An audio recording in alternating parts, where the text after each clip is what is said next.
support and get extra Paul Harrell program content because you want to partner with us, you believe the show has value, you want to help us keep the show on the air, you want to help us grow the show, you want to help us make videos like this one even better, then you need to seriously think about subscribing to Patreon. It's patreon.com/thephp. That's patreon.com/thephp.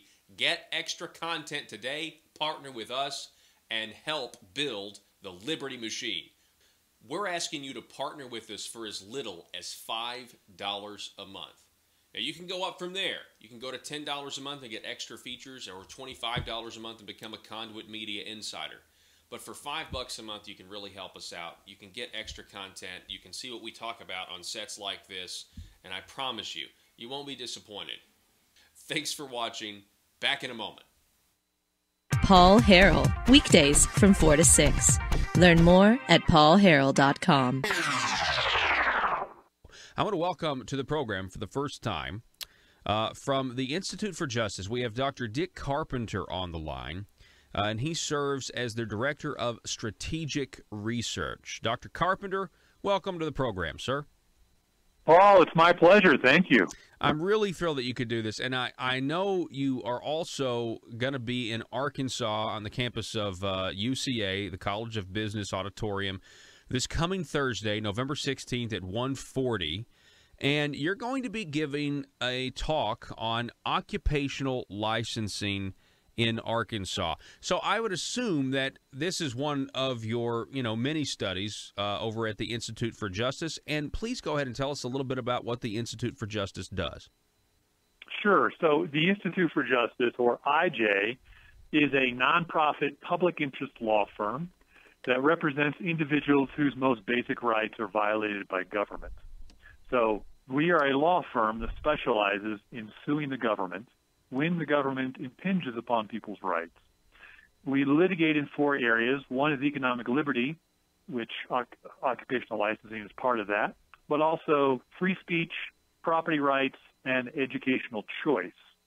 And one of the very first cases for us was on the issue of economic liberty, where we represented taxi drivers in Denver who wanted to break open what by then was a monopoly, to break that open so they could operate their own taxi businesses in Denver. And we won. We have been continuing to win on behalf of small business owners for the past 26 years. Wow. And that's some great work. And, you can see, that taxi cab analogy is great because, with the invention, the new businesses like Uber or Lyft and things like that, we have seen that nationwide. People they have these aversions to not going through the proper channels. You also see it with, the hotel industry and the different services out there where people can rent their own places. And so it's really interesting to me when technology kind of outthinks government. People get in there, they start being entrepreneurial, they start, making money, creating jobs, and then everyone's like, whoa, whoa, whoa, you didn't grease the right palms. And honestly, Dr. Carpenter, that's exactly the way I feel about most occupational licensing, is it's kind of, you're paying a fee. It feels kind of mob-like to me sometimes. And feel free to comment on that, and then talk a little bit about how Arkansas compares to other states with these licensed occupations. Sure. So most people, I think, are familiar with the idea that their doctor or their attorney has a license. And I think most people generally know that their barber or their cosmetologist has a license.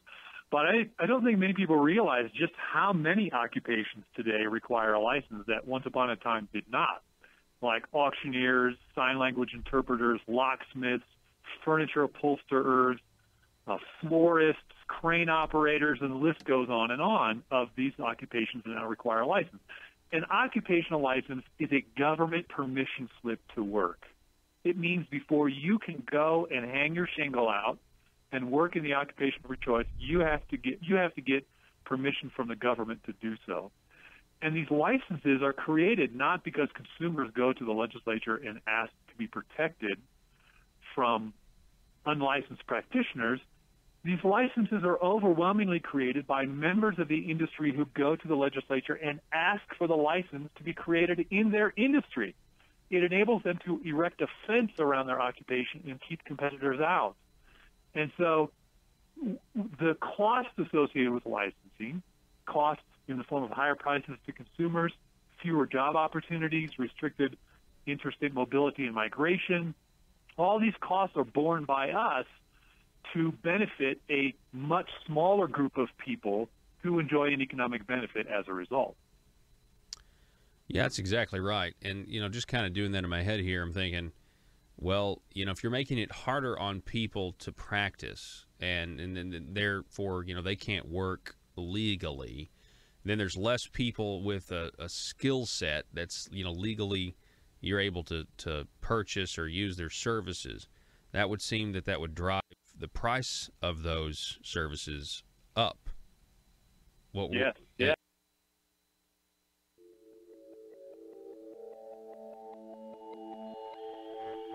The maintenance of a free society is a very difficult and complicated thing, and it requires a self-denying ordinance of the most extreme kind. It requires a willingness to put up with temporary evils on the basis of the subtle and sophisticated understanding that if you step in to do something about them, you not only may make them worse, but you will spread your tentacles and get bad results elsewhere. I think it's time we ask ourselves if we still know the freedoms that were intended for us by the Founding Fathers. We lose freedom here, there's no place to escape to. This is the last stand on earth. Whether we believe in our capacity for self-government or whether we abandon the American Revolution and confess that a little intellectual elite in a far distant capital can plan our lives for us better than we can plan them ourselves. You're listening to the Paul Harrell Program, brought to you by Conduit Media Group. Hey, folks, welcome to the program. Thanks so much for being with us. My name is Paul. You have found the intersection of conservative ideas and reality, where we are building a liberty machine. We are glad that you're with us. If you want to call us or text us, the number is on the screen there, 870-275-9799. We have broadcast going on YouTube at paulharrell.com as well as Facebook Live, facebook.com/Paul Talk Show. So check us out there. All right, man, we got a great show for you. We're going to have a few more, just a couple more state representatives telling us what Christmas means to them. We'll have that this hour. In the next hour, top of the next hour, we'll be talking, doing another conservative future segment with Melissa Kohler from Crawford County, Arkansas. I'm very excited about that. It's always good to have a young conservative segment. And, well, let's just get right into it. This is a story, the AP reporting on Tom Cotton, Senator Tom Cotton. Now, the reason this kind of caught my eye is everybody's been talking about Tom Cotton because of the news last week that he might get the CIA position. Now, the White House denied that they were going to move Mike Pompeo of the CIA right now, to the Secretary of State. They denied that, but that would, if that were to happen, it would leave a vacancy as the head of the CIA. So everybody's been wondering. There was articles last week about Governor Asa Hutchinson and what he would do, appointing or a special election and everything else if Tom Cotton were to get that job. There is no question, though, on the immigration standpoint, since the Trump administration has been around, that Tom Cotton has been an ally. He's certainly reported as being an ally of Donald Trump and supporting his agenda. Senator Cotton's immigration bill, basically switching our immigration policy to a merit-based system, is fantastic. And I said so from the beginning. I thought it was one of Senator Tom Cotton's best moments when they unveiled it. Of course, there are Republicans in the Senate that disagree, but it certainly is a conservative immigration policy, and I really, really like his ideas. He recently, according to the Associated Press, this article was in the Demgaz. In an interview, Tom Cotton talks China, North Korea, sexual harassment, politics. Okay, that's the headline.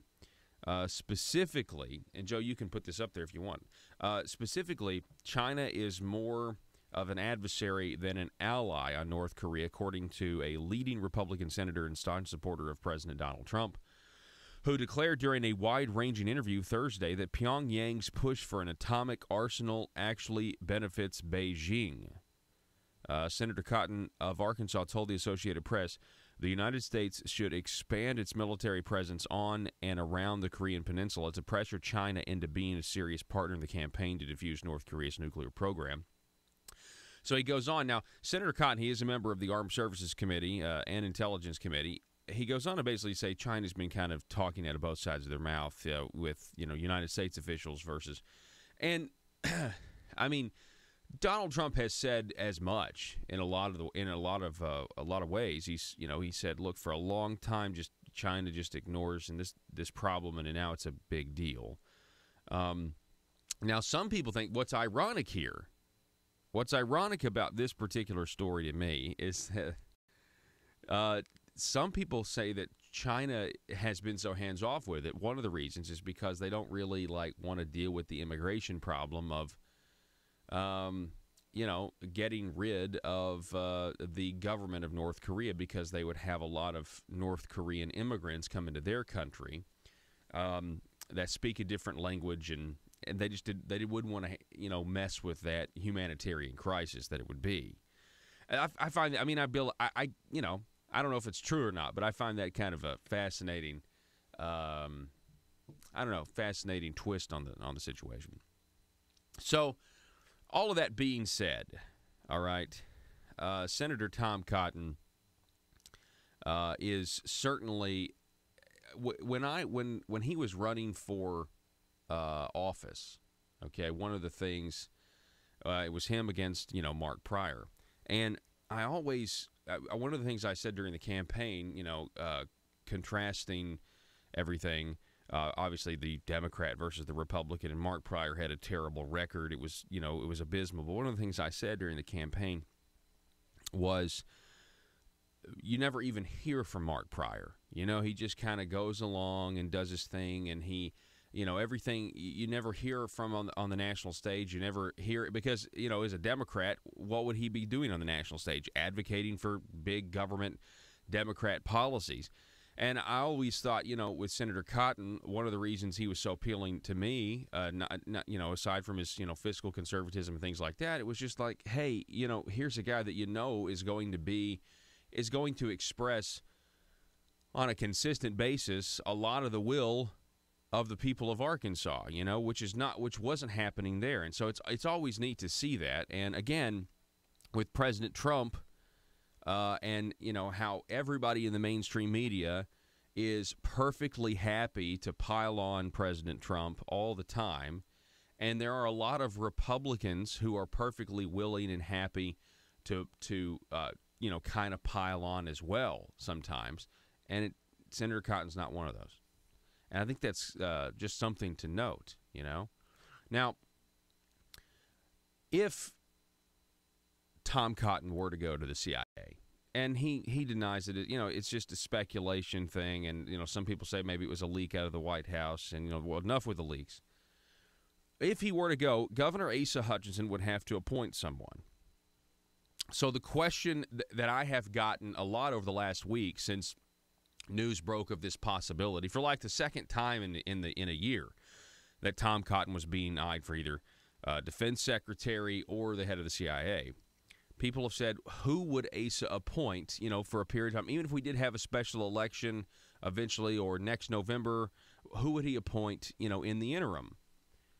And, I've thought about it, and here's the question. If that were to happen, do you think Governor Asa Hutchinson would appoint someone a Republican, that would oppose Donald Trump's agenda, or would work behind the scenes to oppose his agenda, or do you think he would appoint somebody that would support Donald Trump's agenda? And it really got me thinking, because I kind of think he would appoint someone that would maybe work behind the scenes to oppose his agenda. What do you think, Joe? I just, I've laid out on this program what I believe are the progressive big government tendencies of Asa Hutchinson. And I think that he would kind of appoint a swamp creature. That's what I think you would do, somebody that would kind of blend in. And then that got me thinking something else. Do you know the phrase that we've heard since January called the deep state? You know the phrase, the deep state? Here's just what Wikipedia says about the deep state, okay? The deep state in the United States. It's an actual page, a category in Wikipedia. In the United States, the deep state is an alleged entity that coordinates efforts by government employees and others to influence state policy without regard for democratically elected leadership. Now, stop. What this really means is there are people in the government, kind of lifers, that have pretty big responsibilities, especially over the course of the body of their work, and they kind of are holdovers. They don't really ever go anywhere, depending on, it doesn't matter if there's a Democrat or a Republican in the White House. They still are there. And so they're saying that, and, in many cases they're comfortable with Democrats who have been president, Republicans who have been president, but they weren't comfortable with Donald Trump being president. And the deep state has really become something, that phrase, it's appeared in the media a lot, because the idea is there are people that are working within the government, within the executive branch, these agencies, that are actually trying to thwart President Donald Trump, get him impeached, get him investigated, or whatever. That's what the deep state means in 2017. Now, the article here goes on, this Wikipedia entry. The term, which was originally used to refer to sophisticated shadow governments in countries like Turkey and post-Soviet Russia, has also been used in American political science to refer to entrenched government institutions wielding power without necessarily implying a conspiracy. The term has been used in numerous published titles about the U.S. government, written by, for example, it goes on to talk about them. All right, so interestingly enough, this got me thinking, with Asa Hutchinson's experience in Homeland Security, Asa Hutchinson's experience in Washington. Now, on Twitter and on Facebook, there have been people that will, when it talks about draining the swamp, there have been people that, put up Asa Hutchinson as a poster child for that. Or, like a swamp monster, a swamp creature, that's the phrase that, may not sound very nice, but that's what people are doing now to describe people who represent the establishment, people who represent this status quo level of thinking where we don't want the current emphasis on government to be diminished at all, to shrink at all. We don't want less money going to the government at all. And we certainly see that with the attitude of the establishment in Little Rock right here in Arkansas. So the question that it dawned on me the other night, is Asa Hutchinson deep state? Is Asa Hutchinson deep state? Think about this for a second. Go to this article. Go look at the Hill. If you don't think that the deep state exists, now I know there's a difference between actually in the government versus elected office, but you don't have to necessarily be a government bureaucrat, right?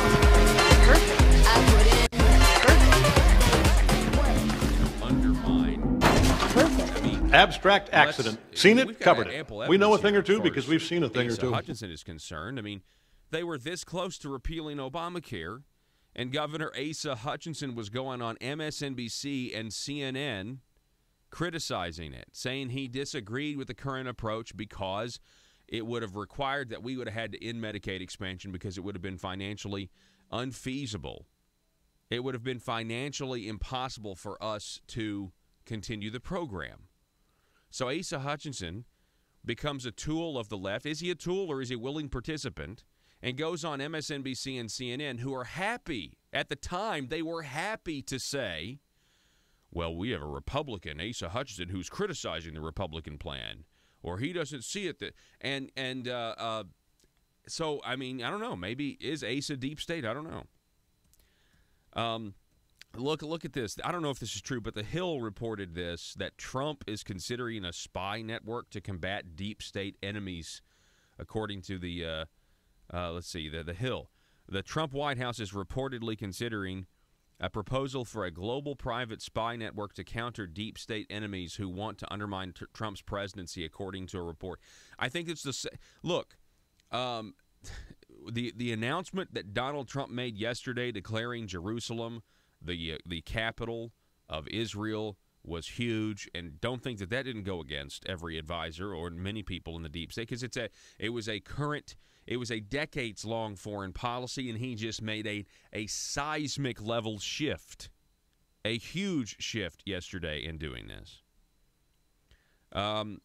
Look at this. Look at other evidence here. Fox News article, okay, in the Mueller investigation.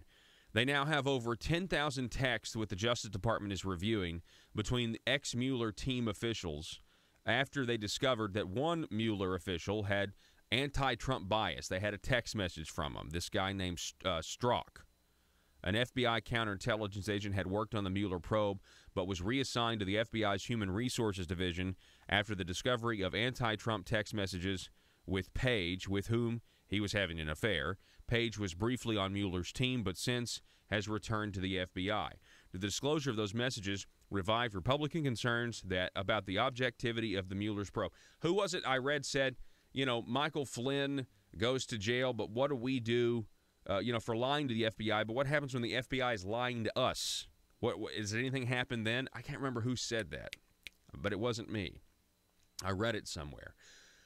Might have been Shapiro. I just find this very interesting. This whole idea of the deep state. I think anybody who has been alive, been any sort of, watching the news from January to now, with this first year of the Trump administration, there was certainly like a fit. The people who wanted the status quo, and I think what the first year of the Trump presidency proved. I think what it proved was this. I know we got to go. It to me, it proved that there are people in the government that were confirming that there is, in a lot of ways, there is no difference with some of the Republicans who've been in versus some of the Democrats who've been in. There's just this thread of consistency. And it seems like Donald Trump doesn't represent the same. We've got to go to break. The question is, though, what do you think? Is Asa Hutchinson deep state-ish? And would he appoint somebody to Tom Cotton's seat that would support Trump or oppose Trump? Back in a minute. Merry Christmas from the Paul Harrell Program and Conduit Media.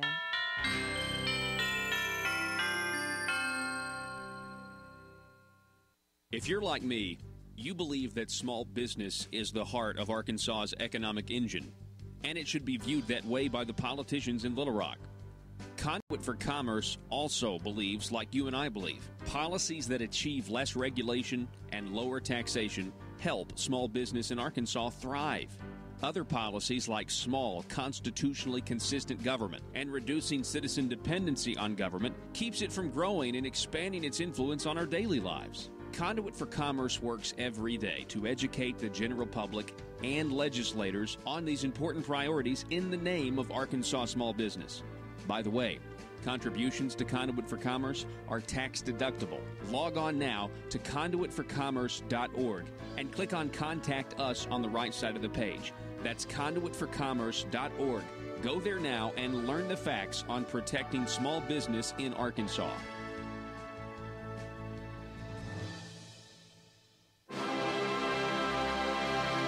This is Mother Government. My people. The promised revenue gathering to fund my motherly goals, such as the Arkansas Works, Obamacare, private option has commenced. I have asked my representatives and senators to execute my will concerning new revenues, from the tires you use to drive on my roads, the candy and sodas you consume and purchase in my stores, and the digital products you download on my internet. Your sacrifices and tributes, which are owed, display a measure of obedience, but there are still collectible sacrifices I require from the people to increase the work and size of our great government of Arkansas. There are two matters left unresolved. 1. I require a general tribute for all purchases made on my internet. Not just digital products, but all products. My dear children, there are those who would thwart my motherly goals of progress. If you see them, please combat their misguided notions of freedom by using phrases like mom and pop, and tax cheat. 2. I still require more revenue sacrifices concerning your consumption of my gasoline. I require your undying loyalty on the subject. Subjects, in conclusion. More revenue is good. Static revenue is bad. This message was brought to you by your stewards, aristocrats serving Arkansas. Thank you, my children, in advance for your required and expected obedience that keeps society safe and prosperous. And always remember, from cradle to grave. PHP Parody.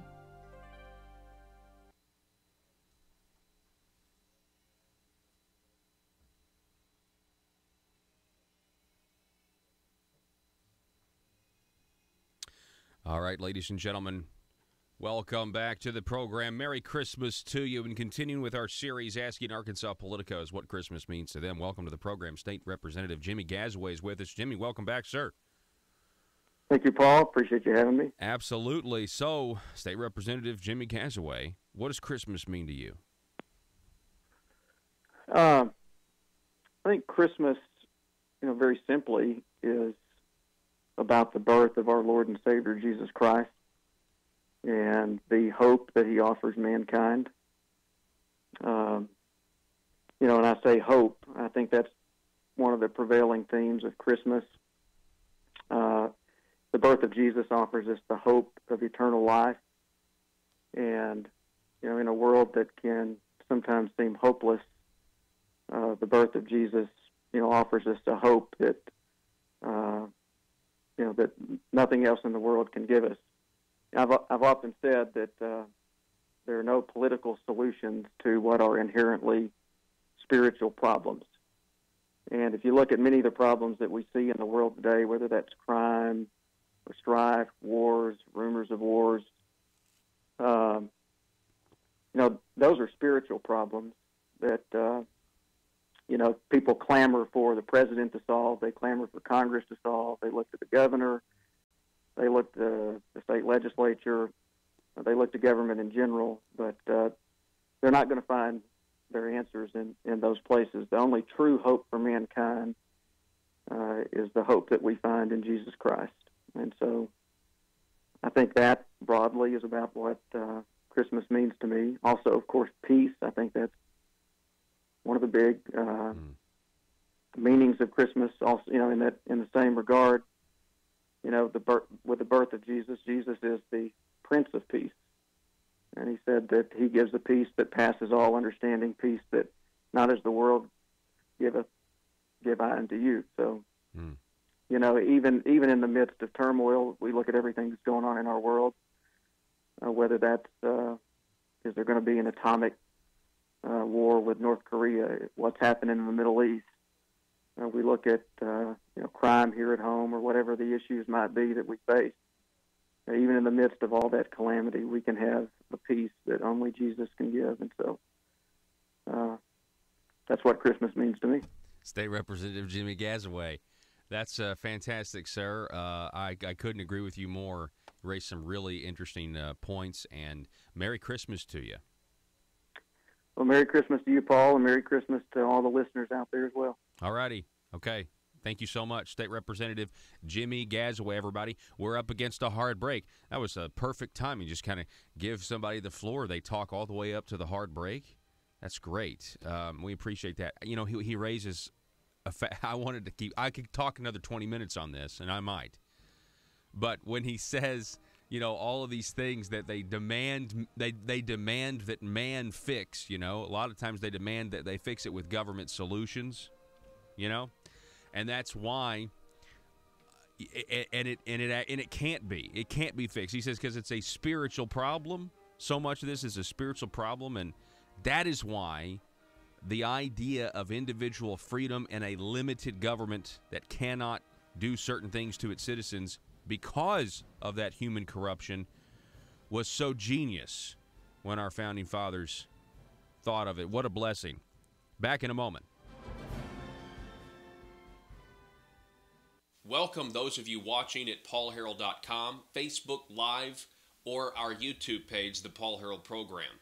This is the set where we shoot our Wednesday weekly videos for our Patreon subscribers. And if you want to get on board and get extra Paul Harrell Program content because you want to partner with us, you believe the show has value, you want to help us keep the show on the air, you want to help us grow the show, you want to help us make videos like this one even better, then you need to seriously think about subscribing to Patreon. It's patreon.com/thephp. That's patreon.com/thephp. Get extra content today, partner with us, and help build the Liberty Machine. We're asking you to partner with us for as little as $5 a month. Now, you can go up from there. You can go to $10 a month and get extra features, or $25 a month and become a Conduit Media Insider. But for $5 a month, you can really help us out. You can get extra content. You can see what we talk about on sets like this, and I promise you, you won't be disappointed. Thanks for watching. Back in a moment. Paul Harrell, weekdays from 4 to 6. Learn more at paulharrell.com. Yeah, you're creating a scarcity, right? So if we think about it in economic terms, when something is scarce, the price typically goes up, and so we're creating a false scarcity in the types of services or service providers that are within a market. And so by creating this false scarcity, it's basically inevitable that prices would go up on those services that are provided. And so we as consumers, we pay higher costs as a result. So with Arkansas, because I know that's what your study is on, or one of them, can you compare us to other states? Because I'm curious about that. I mean, how do other states, when they go to license this occupation or that occupation, stack up against us? Yes. So our study, which I'll talk about Thursday afternoon, is called License to Work. This is the second edition. We examined the licensing requirements of 102 low to moderate income occupations across all 50 states and the District of Columbia. And because we gathered all these requirements that did so consistently across all the states, that enabled us to rate and rank all of the states and all of the occupations based on how severe the burdens are to earn these licenses. So with Arkansas, what we found in the second edition was that, and we looked at three different things, I should say. One of them is we looked at the number of those 102 occupations that are licensed. So Arkansas actually licenses 72 of those 102. And that puts them pretty close to the top. The states with the most were 77. So Arkansas comes in pretty close to the top at 72. Gosh. And then we also measured how burdensome the licenses were. How difficult is it to earn these licenses? And when we compared Arkansas to other states, Arkansas came in 6th place as most burdensome. And then when you combine those two things, the number of occupations licensed and the burdensomeness of these licenses, you combine those two things into a single score, Arkansas came in 3rd as most widely and onerously licensed. And that's not so good. No, it is not. No, it is not. I mean, the protectionist crowd here, I mean, they certainly have erected, like you said, the fences around their professions. And it's just obstacles, barriers to success. So that's the way I see it. And that is really, it really just shows you how much work we have to do. And, I would point out in our current political environment, I study it pretty close. We've had a lot of people voting for different parties than we had in the past, Republican instead of Democrat, and yet we don't have the reforms that I think many of us were voting for. We still kind of have the status quo. All right, welcome back. 870-275-9799 is the telephone number if you'd like to contribute to the program or sound off on Facebook. Our question today that we've been talking about is, are you first of all, if Asa Hutchinson had to appoint Tom Cotton's replacement because he took a job with the Trump administration, do you think he'd appoint someone that would oppose Donald Trump's agenda, or would he, appoint somebody like Tom Cotton who has supported the agenda? The question is, would he appoint someone, who is, like kind of a Mitch McConnell-esque type candidate? Would he do that, or would he appoint someone who supports the Trump agenda? That's just you got to put yourself in the governor's shoes. If you were the governor and you had this responsibility, you can do a couple of things. You could pull a Rod Blagojevich and try to sell the Senate seat. You don't even have to say, hey, we'll sell the Senate. We could just say, you are welcome to make a donation. You could say that. You're welcome to make a donation. Remember Rod Blagojevich, Illinois governor, went to jail for selling Barack Obama's Senate seat.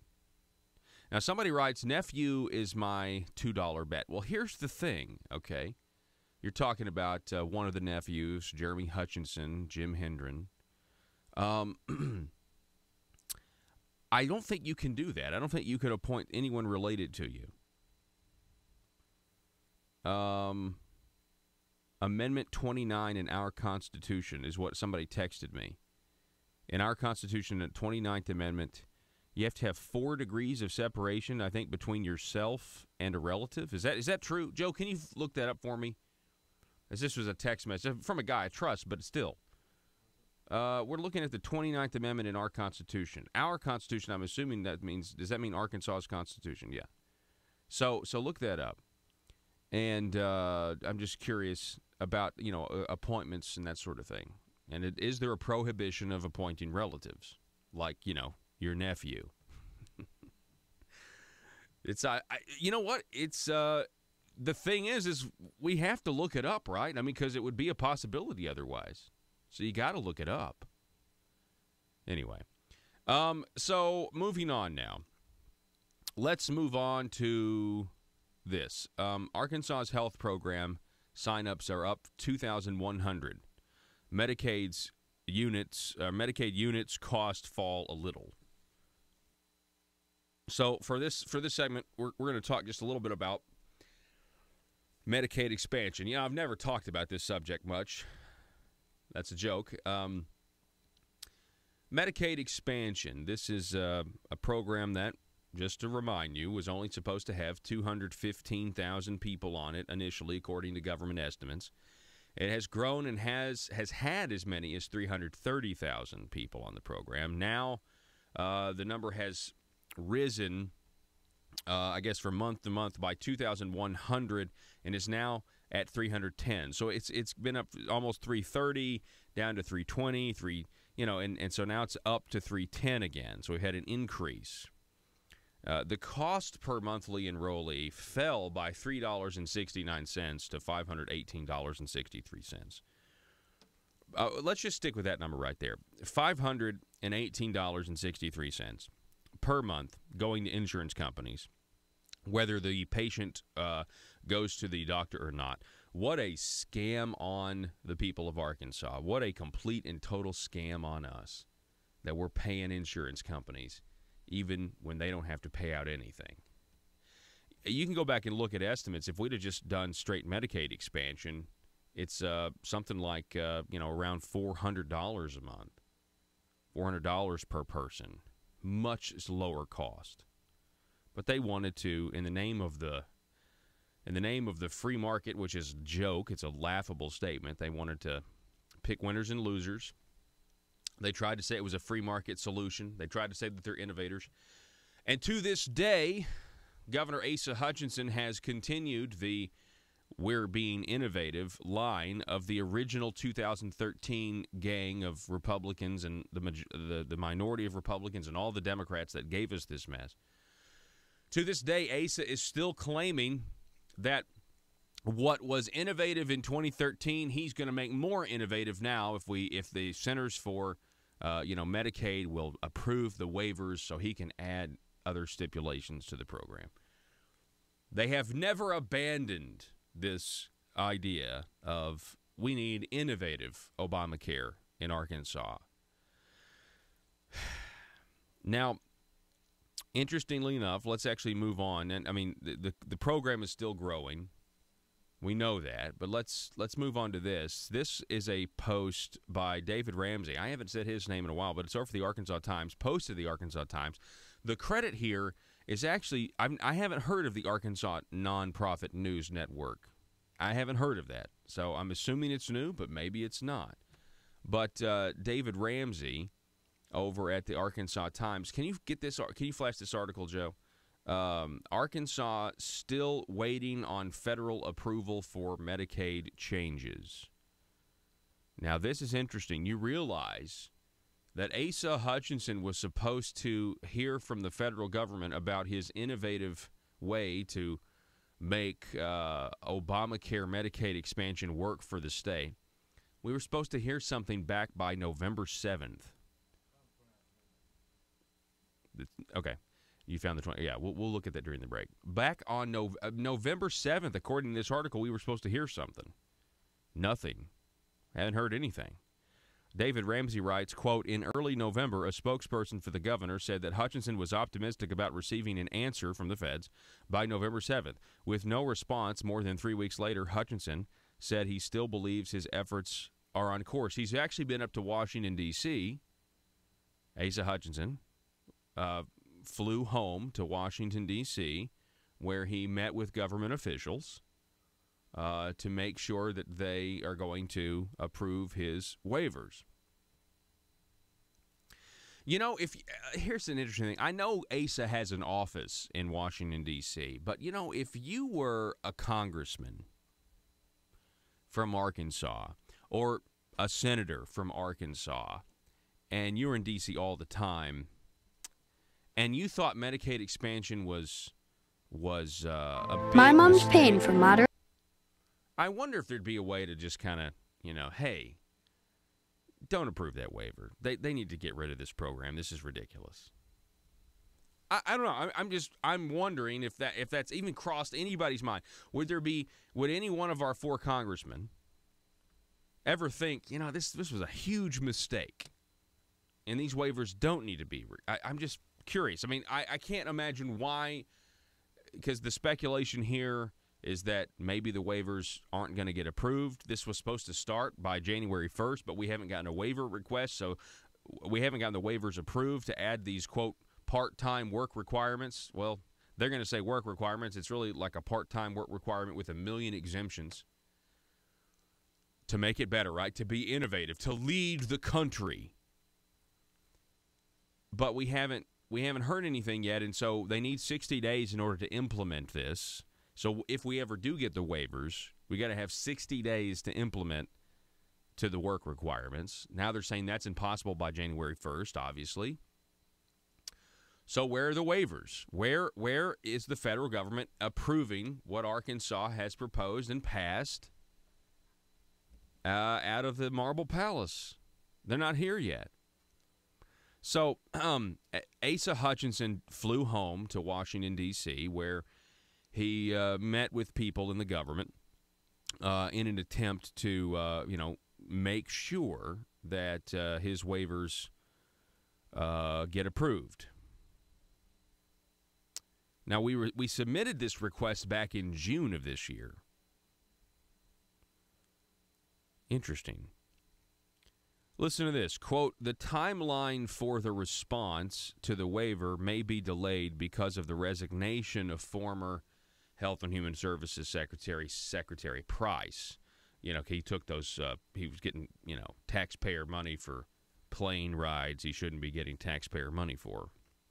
So that's what Hutchinson wrote by email. So the reason the waivers haven't been approved, now there's probably some validity to that the waiver hasn't been approved yet because Secretary of Health and Human Services Tom Price had to resign. That's reasonable. That may be all this is. But again, back to David Ramsey. Quote, at least some federal officials are reportedly leery of the state's request to limit Medicaid expansion eligibility. Asked specifically whether he had concerns that this provision might be in jeopardy, the governor did not respond directly. Now, the limiting the eligibility is going from 138% of the poverty level for qualifications down to just 100%.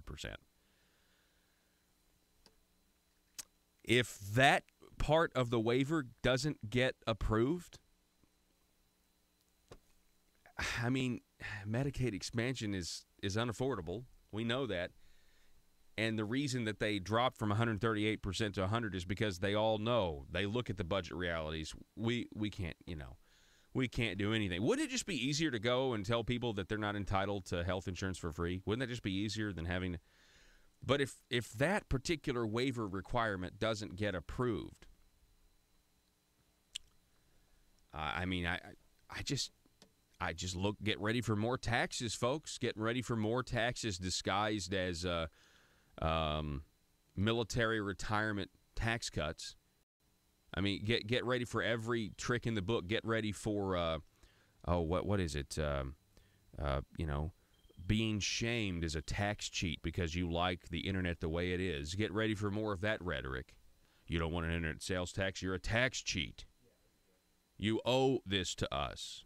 Just get ready. We'll have more and more of that, especially if this waiver gets denied and they can't tweak the eligibility of it. Now, I do think they're going to get the waivers. But isn't it interesting how it hasn't worked out the way Asa thought? Isn't it interesting? Because I really feel like up to this point, everything has worked out exactly the way Asa wanted. He set out to keep Obamacare Medicaid expansion. We have kept it through deception, through bills that were transparent, but the spokespeople of those bills, the spokespersons speaking for those bills, misrepresented them to the public, misrepresented them to their colleagues, used their trust to further guarantee the solidification of President Barack Obama's signature domestic achievement, Obamacare, that we're still hurting and suffering under today. But everything's worked great so far for him. I mean, he got around the Constitution of the state of Arkansas, the funding, needing 75% to fund Arkansas Works. I mean, the private option was politically toxic. He said so he kept the exact same program but changed the name to Arkansas Works because I guess he assumed that the people of Arkansas had a level of intelligence and most of them would fall for it. But up until and then he got his waiver request, right? He got his do-nothing task farce that said we need to keep it, and then they've got these waivers but the waivers haven't come through yet. It's really kind of the first hiccup in his plan to keep expanded Obamacare in Arkansas. So I find that interesting. I found that interesting. Maybe it's nothing. Maybe it is just because Secretary Tom Price has resigned. But the program continues to grow. The price continues to stay just north of $500 a person per month times 300,000 people. And we did. I mean, it has the Obamacare Arkansas Works private option continues to this day to confirm every single one of my worldviews concerning the tendencies of government programs and the things that the government says that it must do, it cannot do because it's incompetence. Not in the way that it sells it. The whole thing has been a disaster from the start. And if you look, this will drive people on the left nuts. Objectively, though, if you look at what was said, what was promised, if you look at how all of the numbers, everything that the government predicted about this was wrong in whatever direction hurts the taxpayers, that's the direction it was wrong in.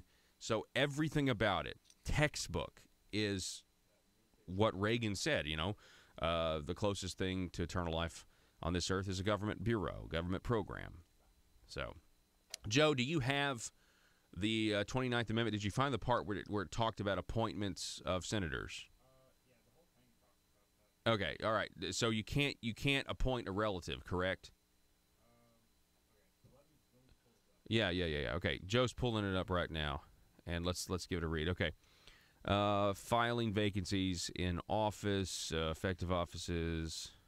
To say, nepotism. Number 2, ineligible persons.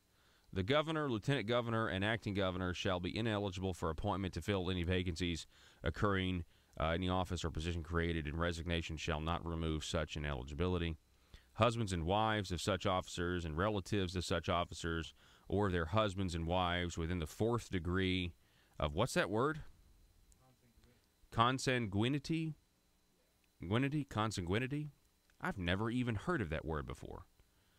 Consanguinity or affinity shall likewise be ineligible. No person appointed under Section 1 shall be eligible for appointment or election to succeed himself. So that's right there saying, oh gosh, what a relief. Oh, well, okay. What affinity, though? What does affinity mean? Consanguinity is blood relation. There's affinity. Anyway, I think what we can do is put to bed the fact that, that's a relief. It doesn't look like the nephews would get the appointment if Tom Cotton resigned. So, or took another job. Yeah, okay. Relationship by marriage, affinity. So that would rule out. Okay. Okay, well, there we go. Folks, we're going to take a break. You're listening to the Paul Harrell program, brought to you by Conduit Media. Stick around. Merry Christmas from the Paul Harrell program and Conduit Media.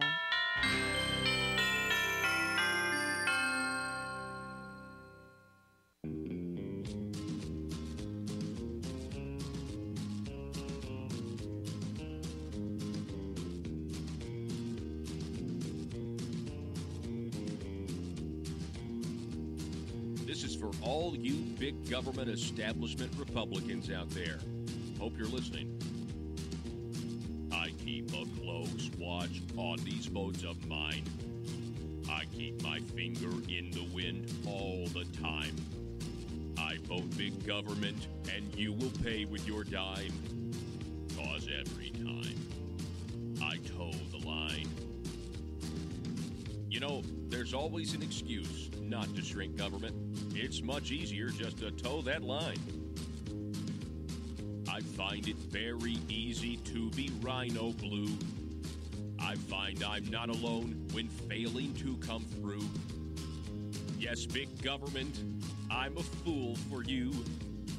'Cause every time I toe that line. Legislative sleight of hand would be an accurate description. Or you could just say, they can't quit towing that party line. As sure as night is dark and day is light, I'll vote big government both day and night. And act like I'm shocked when it all comes to light. 'Cause every time I toe the line. You know, the phrase toe the line is the equivalent of toe the mark, both of which mean to conform to a rule or standard. You could also call it the status quo. Tax and spend, I'm always on your side. I love writing government checks that I cannot hide. Buying people's votes always turns the tide. 'Cause every time I toe the line. The Oxford Dictionary Word Histories. The idiom toe the line, from an athletics analogy, originated in the early 19th century. I hope you don't watch these votes of mine. Hope you don't see through the lies and slime. 'Cause I plan on spending with your dime. 'Cause every time I toe the line. You know, toeing the line is what the folks down in Little Rock call progress.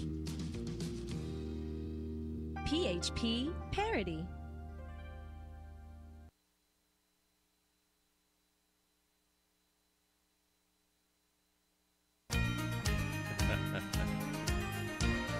All right, ladies and gentlemen, welcome back. Merry Christmas to you. Phone number 870-275-9799. In keeping with our series, I want to welcome back to the program State Representative Dan Sullivan checks in with us. He's the representative for District 53. Merry Christmas to you, Dan Sullivan. Merry Christmas to you, Paul, and all your listeners. Thanks for calling. Absolutely. So in keeping with this segment, we're asking Arkansas politicos, Dan Sullivan, what does Christmas mean to you? Well, we around our house, we start listening to Christmas music and watching all those 1940s TV shows and videos about a week before Thanksgiving. And then Maria and I spend about 3 days, me outside and her inside, putting up decorations. And I hope folks can drive by our house. It's really lit up, and we're not the Griswolds, but Maria's got better taste than that. Okay. But we're really lit up all the way around. And it's about family and being with our friends. And, of course, it's about our Lord and Savior, Jesus Christ. And, Paul, I had a really good friend. You met him the other day, Kenny Weathers, who passed just recently. And Kenny used to call me 2 or 3 times a week, and just kind of say, hey, man, what you up to? What are you doing? Just checking on you. And he'd quite frequently end with, I love you. And I never knew, I didn't know Kenny's religious background or, too much, but at his funeral, they talked about all that Kenny did. And the people, he called probably 6 or 8 people a day. How you doing? I love you. I care about you. He had a big garden. He took people food. And the Bible talks about what a true Christian is and all the good things they do, what their life looks like. Kenny kind of epitomized that. And you really saw the spirit of Jesus Christ in his life. When I think about Christmas, I think about a Lord who, Kenny had that same spirit that Jesus did. He wanted to pursue you. He wanted to know what you were doing, how you felt, what was going on in your life, what was important. And Kenny never met a stranger. He met you the other day. I don't know if you remember it, but he said, I want to meet that Paul Harrell guy. And he just wanted to do that everywhere we went. That's the way our Lord is. And the Christmas reminds me of the birth of the Savior who pursues the people he loves, so much so that he came on earth and lived a life just like us, that he could die and live in each one of us. And just as I saw the spirit of Jesus Christ in Kenny, I try to look for that spirit in myself and that same spirit in all the people. And this Christmas season, I just want to encourage all of your listeners to let people see Christ in you, that his birth and his life and his death and his resurrection and the spirit of Jesus living in each of us is what drives the world and what lifts the world up. So that's what Christmas means to me, man. State Representative Dan Sullivan, I appreciate your thoughts on that. It's very, very, very encouraging and hopeful. And I just got to tell you, we've only been doing this, I guess, for a couple of days, asking around. And it's just great how everybody is, just getting ready to celebrate King Jesus' birthday. And they're not different takes in terms of, what the reason for Christmas is. But it's just great to see this kind of like an amalgamation of different experiences, and so yeah. I appreciate. It's the first word, the first line of the first paragraph of the greatest story ever told, and we need to live this holiday season and renew that spirit within us to have that Christ-like spirit there, and let people see Him in us. That's what His birth is about. State Representative Dan Sullivan, I appreciate it, sir. It's always great to have you on. Thank you. Right, Merry Christmas to everybody. Merry Christmas to you. Merry Christmas to everybody out there. Folks, the phone number, if you want to call or text us, let me know, 870-275-9799. You can sound off on Facebook Live. We have, coming up in the beginning of the next hour, a talk, Conservative Future.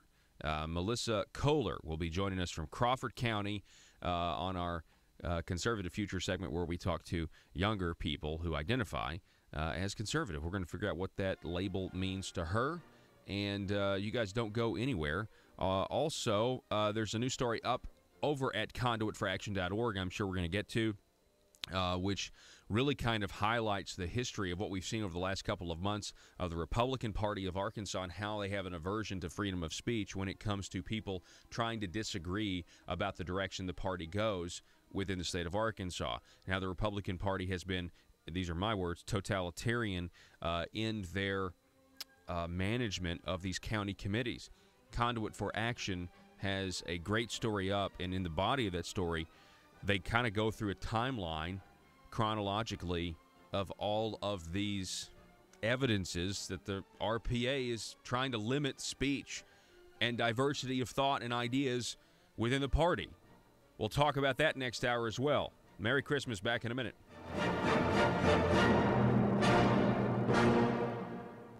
Rush Josh, Glenn, Sean, and Paul. This is Jonesboro's 1013 FM News Talk, KBTM. Welcome those of you watching at paulharrell.com, Facebook Live, or our YouTube page, The Paul Harrell Program. This is the set where we shoot our Wednesday weekly videos for our Patreon subscribers. And if you want to get on board and get extra Paul Harrell Program content because you want to partner with us, you believe the show has value, you want to help us keep the show on the air, you want to help us grow the show, you want to help us make videos like this one even better, then you need to seriously think about subscribing to Patreon. It's patreon.com/thephp. That's patreon.com/thephp. Get extra content today, partner with us, and help build the Liberty Machine. We're asking you to partner with us for as little as $5 a month. Now, you can go up from there. You can go to $10 a month and get extra features, or $25 a month and become a Conduit Media Insider. But for $5 a month, you can really help us out. You can get extra content. You can see what we talk about on sets like this, and I promise you, you won't be disappointed. Thanks for watching. Back in a moment. Paul Harrell, weekdays from 4 to 6. Learn more at paulharrell.com. On these things, tell us, we're talking with Dr. Dick Carpenter, okay? He's from the Institute for Justice, and again, he's going to be at UCA this Thursday. So you certainly want to make plans to be there if you're anywhere in the listening area of Conway or the surrounding cities. I would encourage you to do this because it's a report. It's called License to Work, the first national study to measure how burdensome occupational license laws are. He's going to be talking about Arkansas. That's this Thursday, November 16th, 1:40 at the UCA College of Business Auditorium. So if you can, what is the most burdensome occupational license in your study, and which is the most burdensome in the state of Arkansas? Sure. So across all of those that we studied, the single most burdensome license was interior designer. In 3 states in the District of Columbia, if you want to work as an interior designer, you have to have 6 years of education experience.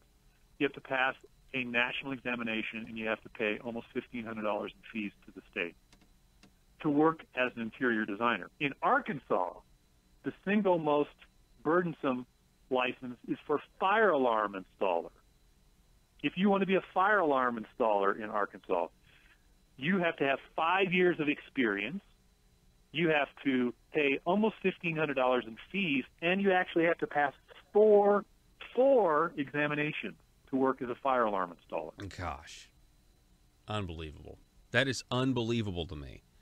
But hang on, at the same time, though, it's like I can see with the way, people use emotional arguments. I mean, because I can just see the arguments against if we were saying we want to, that's the most burdensome according to your study, we want to make that easier. The other side, the emotional argument is, well, we're talking about a fire alarm here, and we're talking about a house fire. We're talking about potential loss of life. I mean, so how do we balance that? Because, I mean, in my opinion, I wouldn't have a problem getting rid of it. Don't misunderstand me. Or severely lowering these requirements. 5 years, that sounds ridiculous. But you know what I'm saying? We are in an ideological battle, it seems, and the other side points to these, emotional arguments in some cases about potential fires and potential loss of life. So, they're going to say it's about the public safety. So talk a little bit about that. Sure. So the word you used is correct, balance. How do we find that balance? So when the industries go and ask for a license, they will, as you said, typically say, we need to protect public health and safety, and therefore we need a license in order to achieve that. We hold open the possibility that there are occupations that would benefit from some form of government regulation, whether that's a license or some other forms of regulation that we can talk about. We hold open the possibility that that could be true. But before we do that, before legislatures create these licenses, there ought to be empirical, demonstrable evidence of a significant threat to public health and safety such that regulation is necessary. And if such evidence is put forward, then the appropriate level of regulation ought to be created. For too long, Paul, we've lived in this binary world where we've thought of occupational regulation is just basically no licensing and full licensing. But in fact, there's a menu of options in between that will include voluntary forms of regulation, like voluntary certification, for instance, or voluntary bonding and insurance. And then there are less onerous forms of government intervention, like registration systems, mandatory bonding and insurance, inspection systems, certification, private cause of action. So there are ways that the government can be part of that process, but not have to impose a full occupational license or to have the severe requirements that, for instance, fire alarm installer has in order to achieve the desirable outcome. Yeah, and then you get, and I agree with what you said there. What about the licensing rules that can be proved, that are already in existence, that are proven have nothing to do with the public safety, but it's only about the fence, around the industry, paying, greasing somebody's palms, paying homage, paying tribute, I mean, here in Arkansas a couple of years ago, we did. The maintenance of a free society is a very difficult and complicated thing, and it requires a self-denying ordinance of the most extreme kind. It requires a willingness to put up with temporary evils on the basis of the subtle and sophisticated understanding that if you step in to do something about them, you not only may make them worse, but you will spread your tentacles and get bad results elsewhere. I think it's time we ask ourselves if we still know the freedoms that were intended for us by the Founding Fathers. If we lose freedom here, there's no place to escape to. This is the last stand on earth. Whether we believe in our capacity for self-government or whether we abandon the American Revolution and confess that a little intellectual elite in a far distant capital can plan our lives for us better than we can plan them ourselves.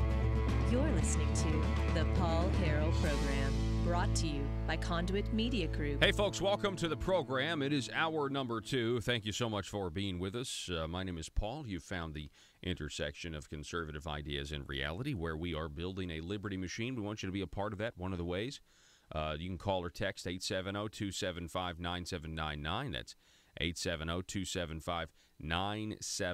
And that sound means that it's time for our Conservative Future segment. Welcome to the program for the first time. Melissa Kohler is on the line, calling from Crawford County. Melissa, welcome to the Paul Harrell Program. Hello, Paul, and Merry Christmas to you and all of your listeners. Merry Christmas to you as well. Now, Melissa, I want to, first of all, you are a member of the Crawford County Republican Committee, and you also used to be the chair of that committee. Is that right? That is true. Okay. So you're the former chair. I just wanted, and so can I ask you how old you are? Is that rude of me? Yes. Go ahead. Well, I guess it is considered. It is considered rude. Rude, but that is fine. Most people think I'm younger than I am, but I'm 35 years old. I'll turn 36 on the 19th. I think that's to me that qualifies as conservative future. So you're, I believe, a young conservative, Melissa, and well, thank you. So tell me. How did you identify as a conservative? Has it always been that case? How did you develop conservative worldviews? Well, Paul, first and foremost, I was raised in a Christian home by my parents, and I think for a lot of people, that's how your conservatism starts, because God set up different areas to govern our lives. He set up our parents, our family.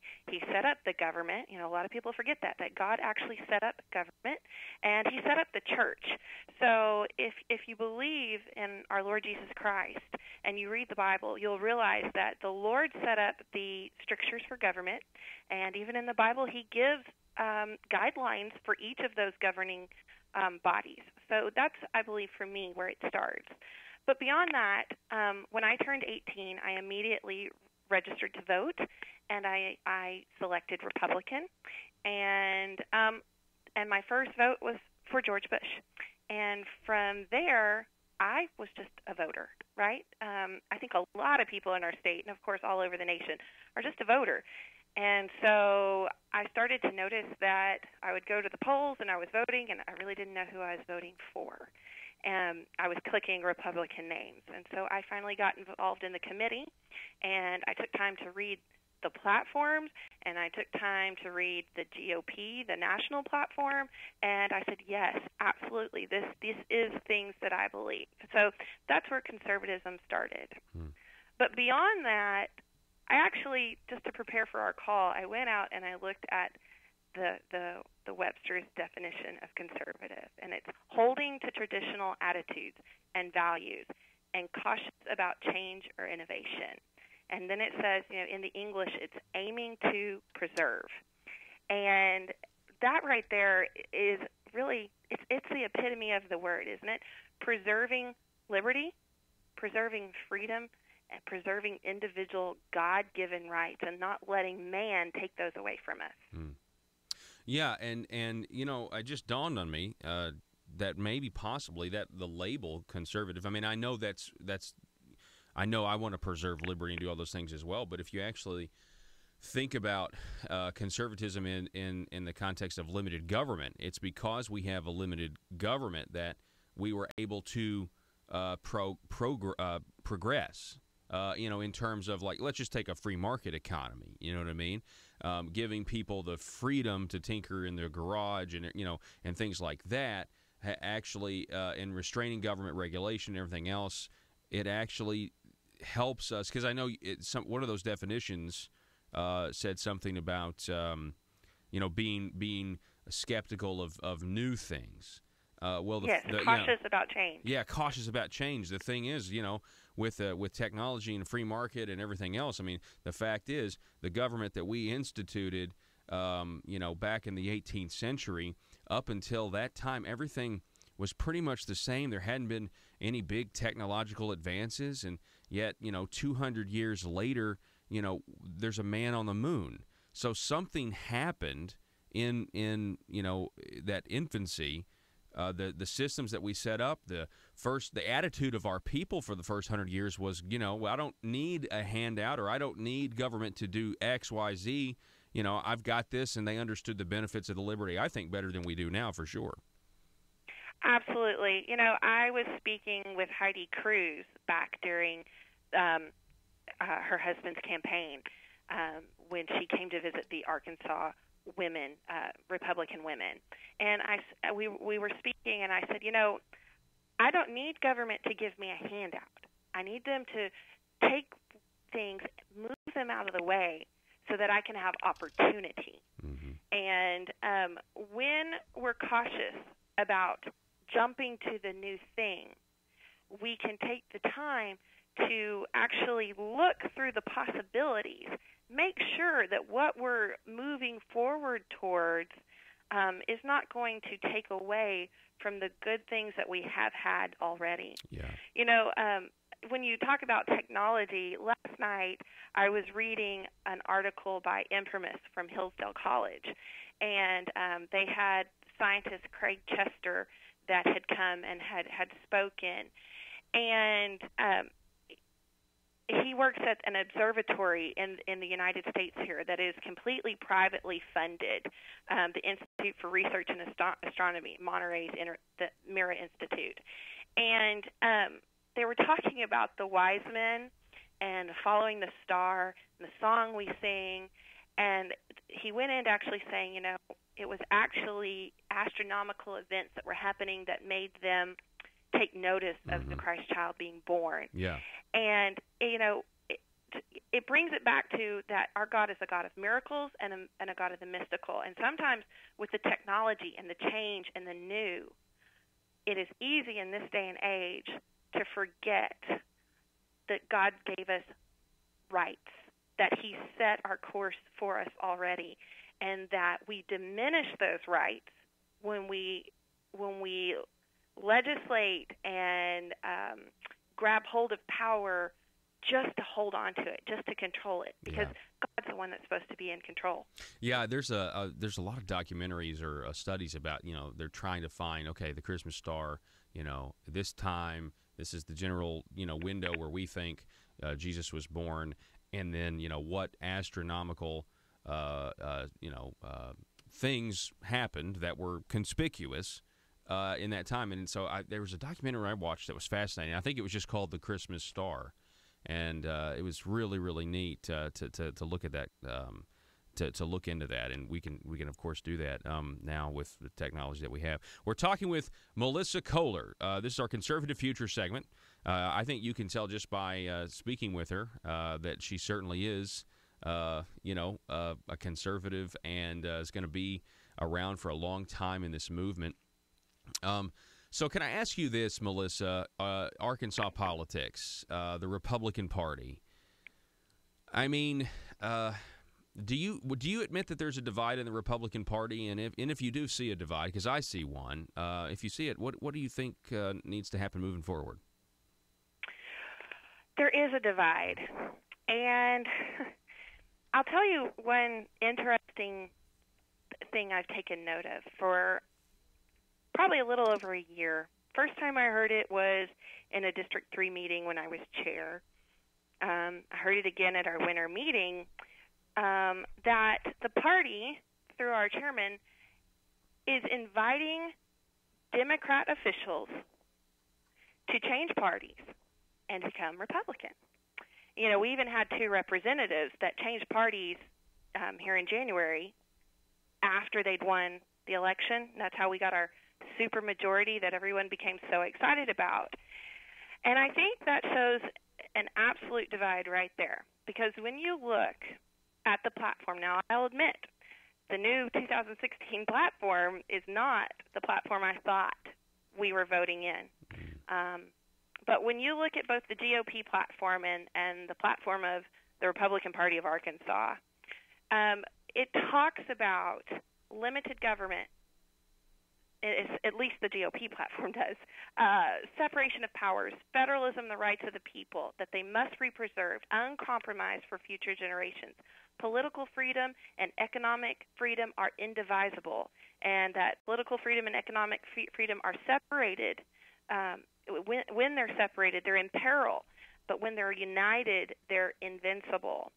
And so that platform is so completely opposite of the Democrat platform. So when we go out and we ask officials that have been elected on that opposite platform to just change your allegiance, can a person do that, Paul? Can they take – because for me, what they're talking about is just not a party platform. It is the true ethics of what I believe, part of how I actually live my day-to-day life, how I walk out and make my decisions, both in my family business, in my personal business, in how I raise my daughter and how I go about my day. Those types of principles, they're the building blocks of who I am. So when you go out and you send out this invitation, hey, well, you want to change parties, because, obviously the Republicans are winning in Arkansas at this time. Well, did they really change who they are? Because for all these years before, they've been signing that Democrat platform, running as a Democrat. Mm-hmm. And so, I think it's the whole point of the conservative movement here in Arkansas and across the whole nation, Paul, is that conservatives, the building block people that have grown up, I know there are people different from me out there, and I respect that 100%. But this nation, I don't care what you want to believe, it's in the history books. This nation was founded by people that came here for religious freedom, and those people were Christians. They were looking for religious freedom in their way to worship God as they chose, and they believed as God as in Yahweh. And so that is where our founding principles are. So if you want to just say, hey, I'm going to flip, I'm going to say that I am Republican, that I believe all those things, but that's not how you've lived your whole entire life. Conservatives are saying that there's no way those people can legislate by what we believe, by our platform that we've written all this time. And so that, it's absolutely a divide. Yeah. And I think it's why more and more of the conservative voice is getting louder and louder and louder. And it's why Donald Trump won. And quite honestly, I'll say it right here on your show to everyone, it's why I'm I will vote for Jan Morgan and why I believe Jan Morgan should win the governor's race. If she'll just enter for us, right, Jan? yeah, she's got it. She's got to enter. Who knows? Maybe there'll be an announcement, coming the first of the year. She hinted at that at the Craighead County event a couple weeks ago. Melissa, I can't agree with what you said more, and I just want to add the reason it's disingenuous. Like you said, people have deeply held beliefs that inform the way they're voting. And so for Democrats just all of a sudden switch sides, it just means that they're doing it to maintain power. And we have a specific example of that, with State Representative Joe Jett, who switched parties because the state party said, if you're going to be a committee chairman, you're going to need to be the majority party that controls that chamber. It's got to match up. You got to have Republican. So he switches parties, and then he gets to maintain his chairman of Revenue and Tax in the House. And so it's just about which leads power. To all of our problems right now, doesn't it? Do what? Say that again. That leads to all of our problems right now, doesn't it? Because you cannot. I will never believe he's legislating any differently than he was the last time he was elected. Yeah. That's exactly right.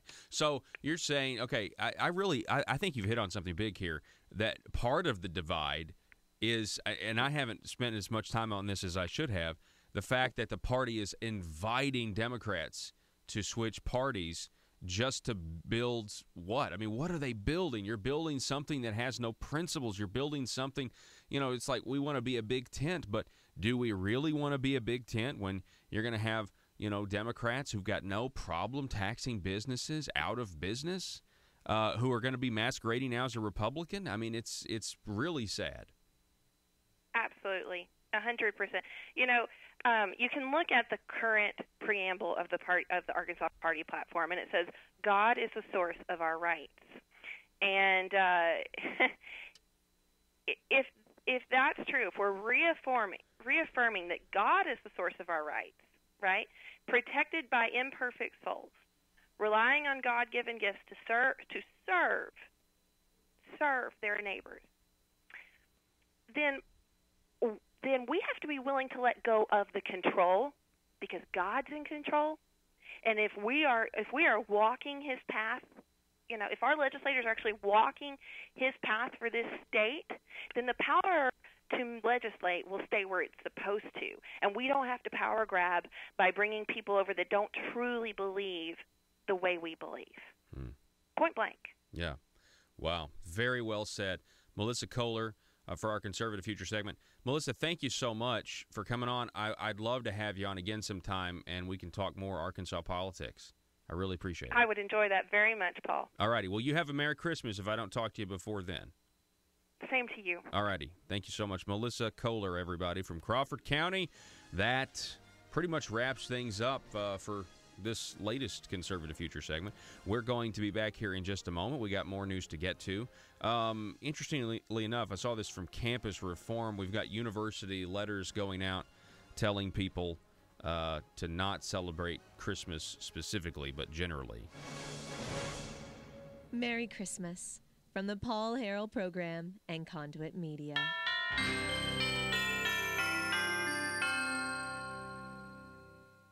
iTex is your first choice for cost-effective IT services. Protecting your business means protecting your data. Are you tired of unpredictable and expensive spikes in IT spending? Using iTex will prevent downtime and loss of employee productivity, and do it all with an affordable, predictable budget. iTex is the premier managed service provider for small and medium businesses. They help their clients put IT to work to earn your business more money, and you should contact them today for a free consultation. 870-336-9778. That's 870-336-9778 or itexusa.com. If you're like me, you believe that small business is the heart of Arkansas's economic engine, and it should be viewed that way by the politicians in Little Rock. Conduit for Commerce also believes, like you and I believe, policies that achieve less regulation and lower taxation help small business in Arkansas thrive. Other policies like small, constitutionally consistent government and reducing citizen dependency on government keeps it from growing and expanding its influence on our daily lives. Conduit for Commerce works every day to educate the general public and legislators on these important priorities in the name of Arkansas small business. By the way, contributions to Conduit for Commerce are tax deductible. Log on now to conduitforcommerce.org and click on Contact Us on the right side of the page. That's conduitforcommerce.org. Go there now and learn the facts on protecting small business in Arkansas.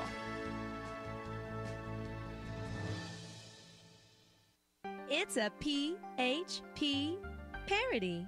Hey, man, you got any of that marble rock? Yeah, I've got the hookup. Thanks. I need a fix real bad. I'm itching to grow some government. How much you need? I'm gonna need a taxpayer's dime bag. No problem, sir. 1 taxpayer dime of marble rock. Enjoy. Thanks, man. They don't call it Little Rock for nothing. Am I right? Did you know your state representative or state senator may be addicted to growing government?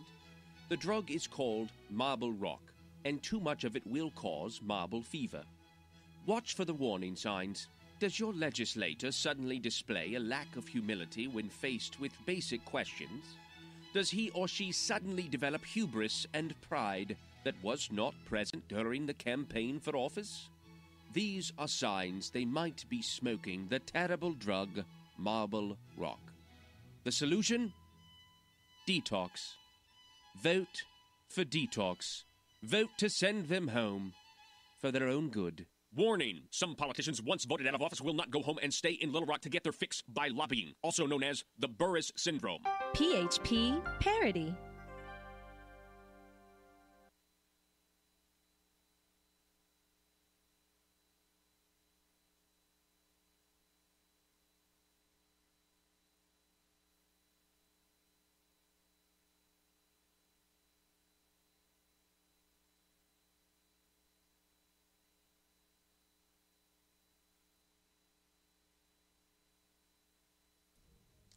Joe is doing a choreographed dance to Michael W. Smith's Gloria. And it's good. It's pretty good, Joe. I think it's anyway. Welcome back to the program. 870-275-9799. Yeah, this is interesting. Universities. Hang on, what is this asking me to do? No, I don't want to stay up to date. Okay, all right. Universities strive for Christmas-free campuses. Anthony Gakowski. All right. As another Christmas season approaches, colleges across the country are issuing their annual guidelines on how to make the season as inclusive as possible. Other schools encourage inclusive, quote, inclusive holiday decorating parties, end quote, or hold annual tree lighting ceremonies. Not Christmas tree lighting ceremonies. As another Christmas quickly approaches, colleges across the country are issuing their annual guidelines. At the University of California, Irvine, for instance, individual departments are encouraged to, quote, focus on celebrating a special occasion instead of a specific holiday. Now, I mean, it used to be the commercialism that took Christ out of Christmas. And it was kind of an after effect. It was kind of like, consumerism, commercialism, give me, mine, spend money. But let's just be clear what some of us in this country are still doing. Actively basically denying Christ. That's essentially what's going on here. And it's been going on for a long time. And they're mostly, coastal schools, northern schools, and things like that. But, I mean, let's just be clear. They are actively saying, Christ is so offensive to them that they've got to remove him from the holiday that we all celebrate. Suggesting that they need to have a year-end celebration or celebrate, quote, seasonal themes such as fall, winter, or spring. Yeah, celebrate the seasons that God himself created, but don't celebrate. Don't celebrate God. California University also requests that academic departments, quote, ensure that office celebrations are not indirectly celebrating religious holidays, suggesting that they display, quote, diverse symbols representing a variety of faith traditions along with Secular ones. Okay. Well, that's actually saying, well, as long as you have all of them. Anyway, it's kind of like the Red Cross taking down those crucifixes. The Red Cross, it's Christmas. Back in a minute. Paul Harrell, weekdays from 4 to 6. Learn more at paulharrell.com. One regulation. I wish we'd put all of the burdensome regulations that are not about the public safety into one bill, but it was like pulling teeth to get just one out of the cosmetology board allowing somebody to braid hair. That's all they did. They braided hair. Cosmetology was saying you need 1,500 hours, and the schools in her area didn't even offer hair braiding as training. She's been braiding hair for, her whole life. I mean, I've got the testimony, and it was like pulling teeth. It barely passed, but thank goodness, if you want to braid hair, that's all you want to do. You don't have to have a license to do that. Some of these are clear cut, have nothing to do with the public safety. What are your thoughts on that? Yes, that's one of the reforms that we talk about in our report. We have a whole section on the different types of reform that could be instituted in the states, and this is one of them where there is just simply no clear relationship between the licensing requirements and protection of public health and safety. In such cases, our recommendation is those licenses can be eliminated entirely. There may be other licenses where some demonstrable evidence exists that there is some threat to public health and safety. There is some sort of need for intervention. If so, then match up the appropriate type of regulation, like I was talking about before, to address that certain type of need. Yeah. So the reforms that we recommend will range anywhere from reducing the burdens of certain licenses to eliminating licenses altogether. Yeah. I kind of feel like, and this just, dawned on me. I mean, I've thought about this before, but this really is all about risk. And I think there's some people that want to, lessen the potential risk to consumers. But I feel like there's some that want to try to eliminate it. And I don't think that's possible. And I think if you approach it from a concept of government saying we're trying to make sure, when people are out there, voluntary cooperations in an economy, in service, that nothing bad ever happens to them. If you approach it from that mentality, you're not going to have very much freedom to work. Oh, but Paul, keep in mind that a license doesn't eliminate that. Bernie Madoff was licensed. Oh, God. There was a funeral director in Georgia that was pitching dead bodies behind his establishment out in the woods. I don't know if you remember that story several years ago. Wow. He was licensed. Public school teachers that have sex with their students, they're licensed. Licensing doesn't stop that type of behavior. And I would suggest that there are other means beyond just licensing where we can convey even greater amounts of useful information than ever before, and that is with consumer review websites like Yelp, for instance, or Angie's List, or Home Advisor, or Google Reviews, or any number of these websites out there. I can dial them up, and on my phone, I can get more information about service providers than any licensing scheme can ever provide. That is a great point. That's a fantastic point. And I think that's where we're going to leave it. Dr. Dick Carpenter, you are the Director of Strategic Research for the Institute for Justice. I so appreciate you being on the program. And again, I just want to encourage everybody who's in the Conway area, if you're listening to this, just know on November 16th, it's this Thursday, we had, is that Thursday or what's today? The 14th. Yeah, so this Thursday, the UCA College of Business Auditorium, he'll be discussing this, how it affects Arkansas, and I believe this is all being done. The Arkansas Center for Research and Economics is putting this thing on. And so, Dr. Dick Carpenter, it's been a pleasure to meet you, sir. Thank you so much. Thank you, Paul. Take care.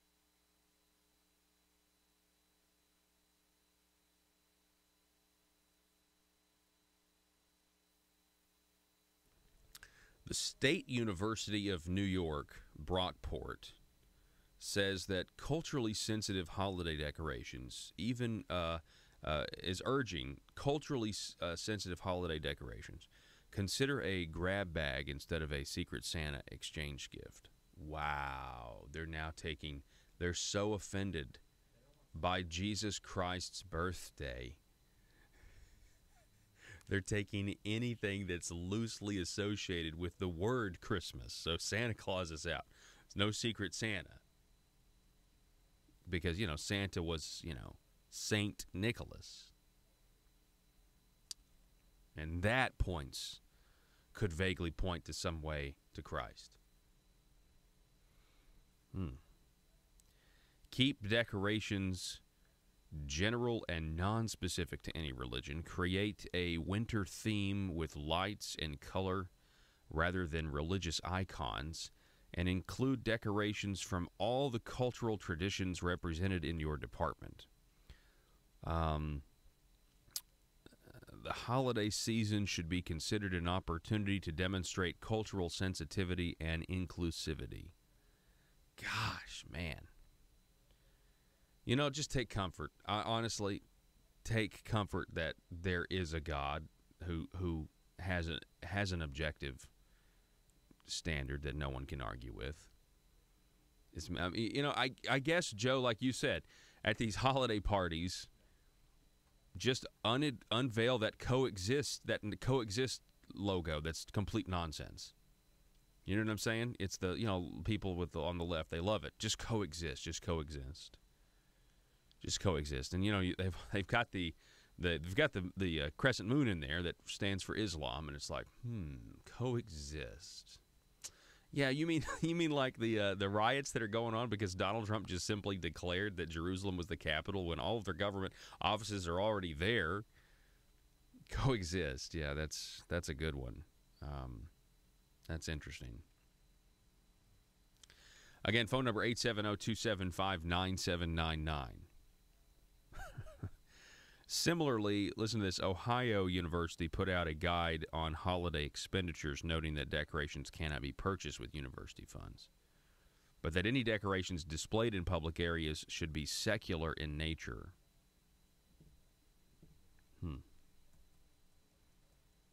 At what point would... if it's secular, then it's not a worldview, right? Wrong. This is what's so funny to me. If you are an atheist, the government, most people on the left think that being an atheist is not having a worldview. In terms of, well, they're denying that.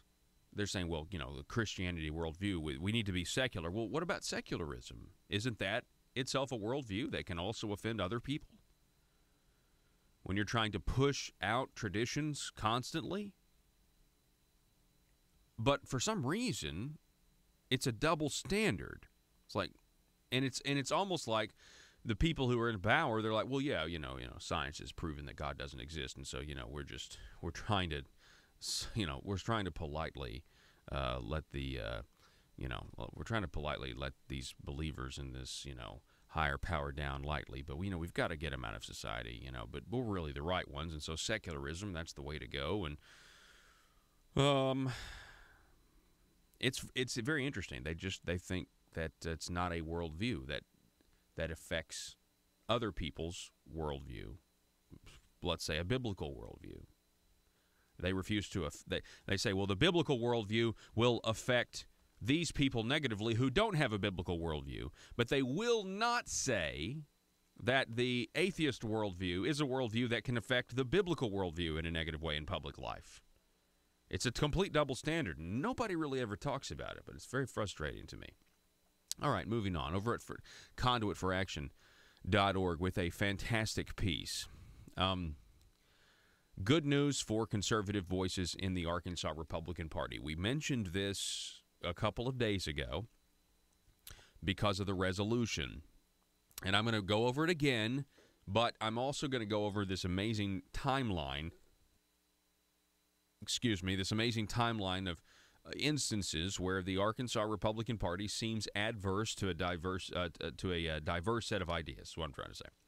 Over the last several months, establishment Republicans have been working to silence conservative voices in the Arkansas Republican Party, primarily anyone who disagrees with Governor Asa Hutchinson's big government agenda or his mushy position on social conservative issues. Ouch. Ouch. Asa's not going to like that when he reads it. And he will read it. I mean, it's a certainty. The action of the Arkansas Republican Party County Chairmen's Association, however, gives hope to conservative Republicans who want to be heard at the county level. The statement adopted by the Chairmen's Association reads in part, "All Republicans and Republican organizations are hereby reminded that each county committee has both the right and obligation to encourage healthy debate and deliberation within their county. Stop. Not just, well, we're all got ours next to our name, so we can't criticize. We can't criticize." Right? I mean, this article makes some good points. Just keep going.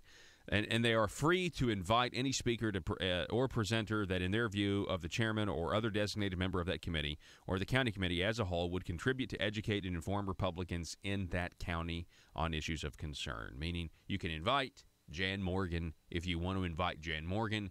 Don't let Doug Smith or more gubernatorial employees try to intimidate you into silencing free speech.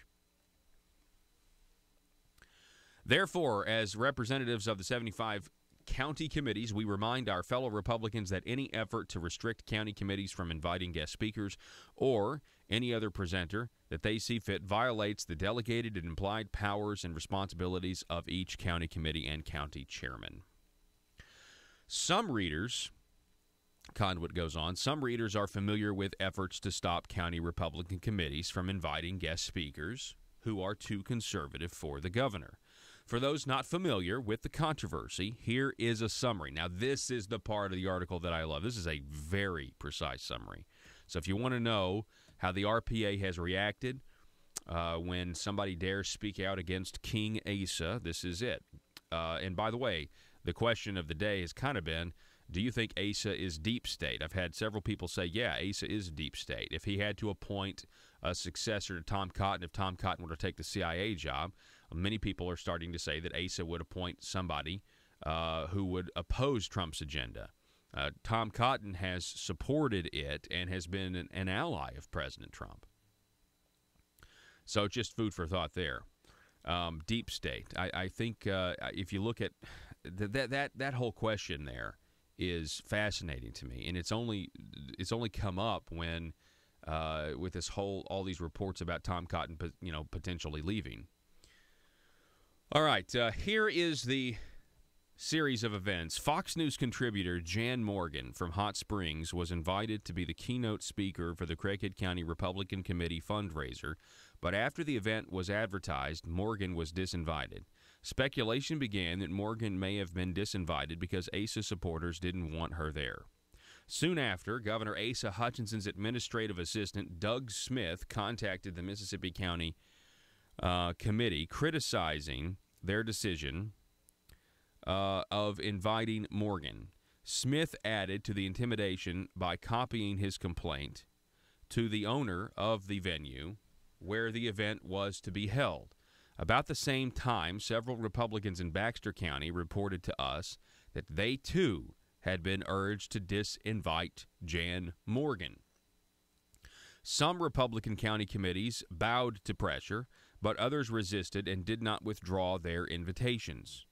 Pressure was stepped up when Governor Asa Hutchinson personally met with a few committee chairs.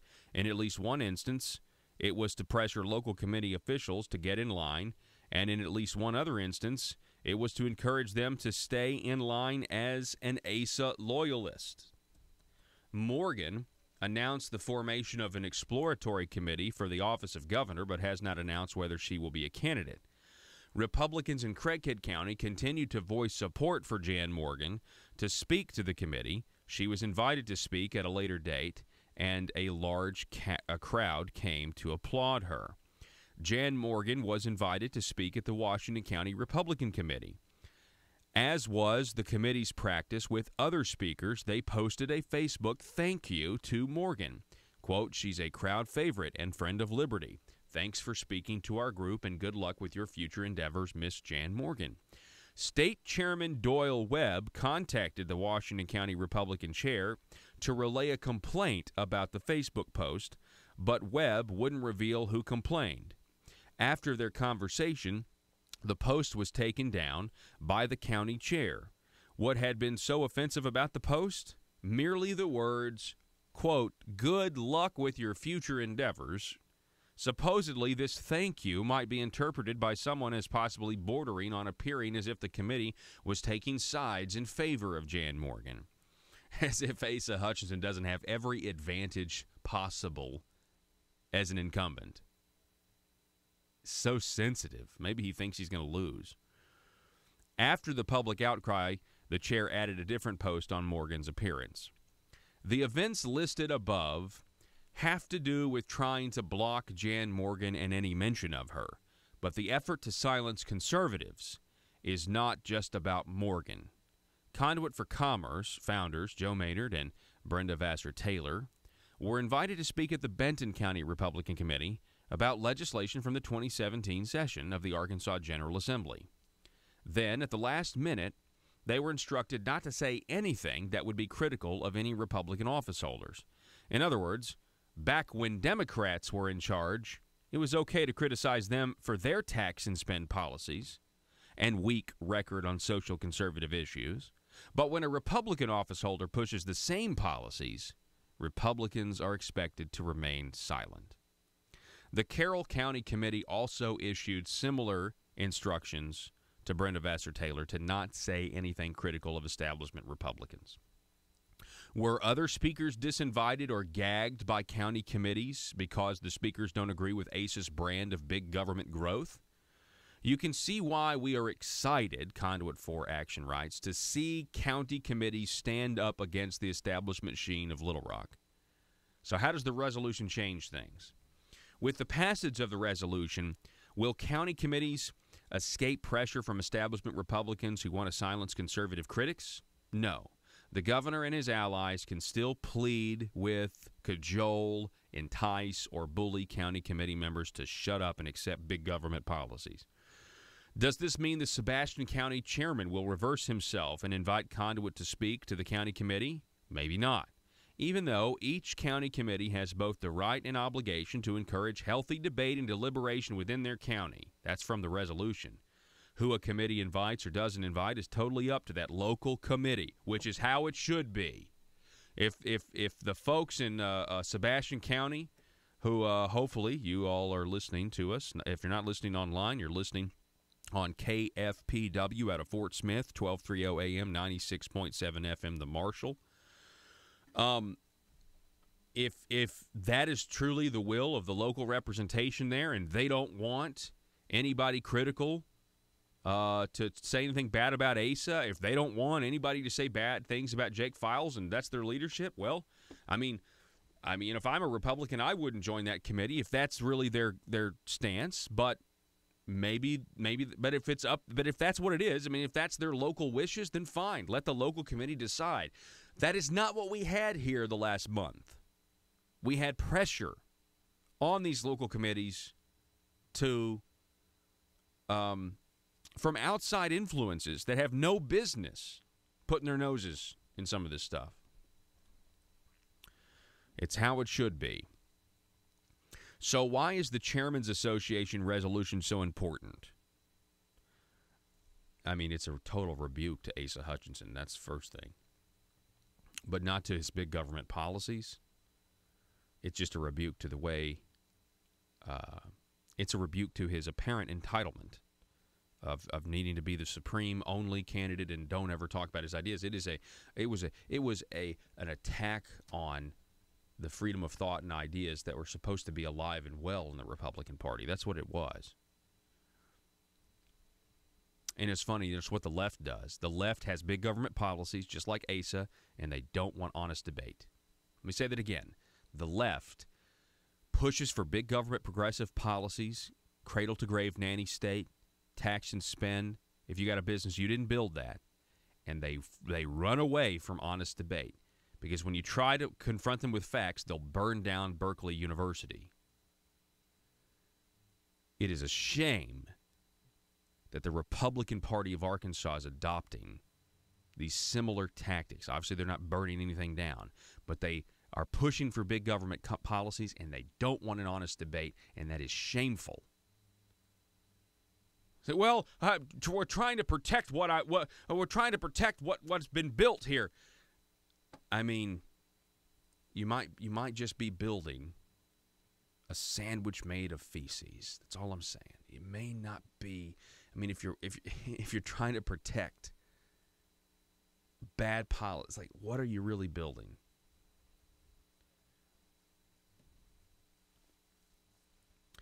So why is the Chairman's Association resolution so important? I'll finish this article, sorry.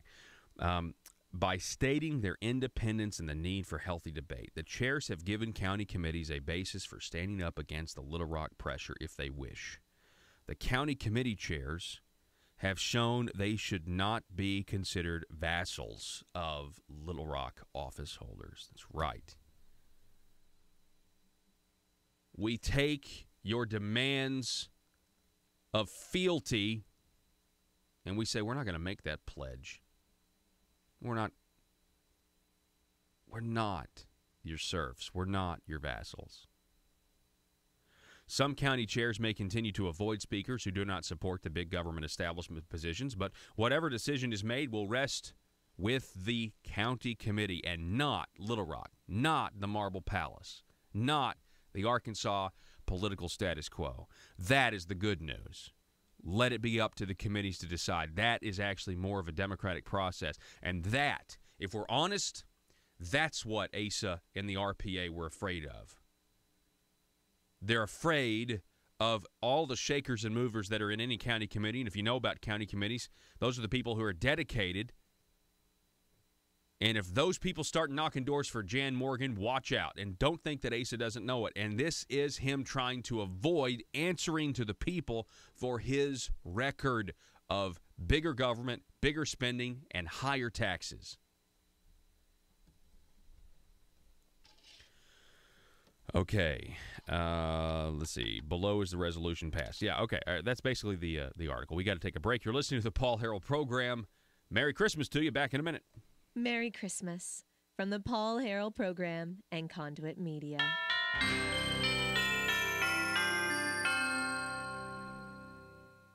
Do you need to advertise your business product or service, but not sure what the best choice is? Folks, allow me to introduce you to Talk Radio. You're listening to it right now. Talk Radio is one of the most unique mediums in all of advertising because it actually works. It gets the information you want to the people you want to get it to. And by the way, those people are educated, well-informed decision makers of their household, and most of them have disposable income. If this is a target audience for your business, then you have to consider advertising on my show, The Paul Harrell Program. We have options for most any budget and can provide you with exciting opportunities to grow your business.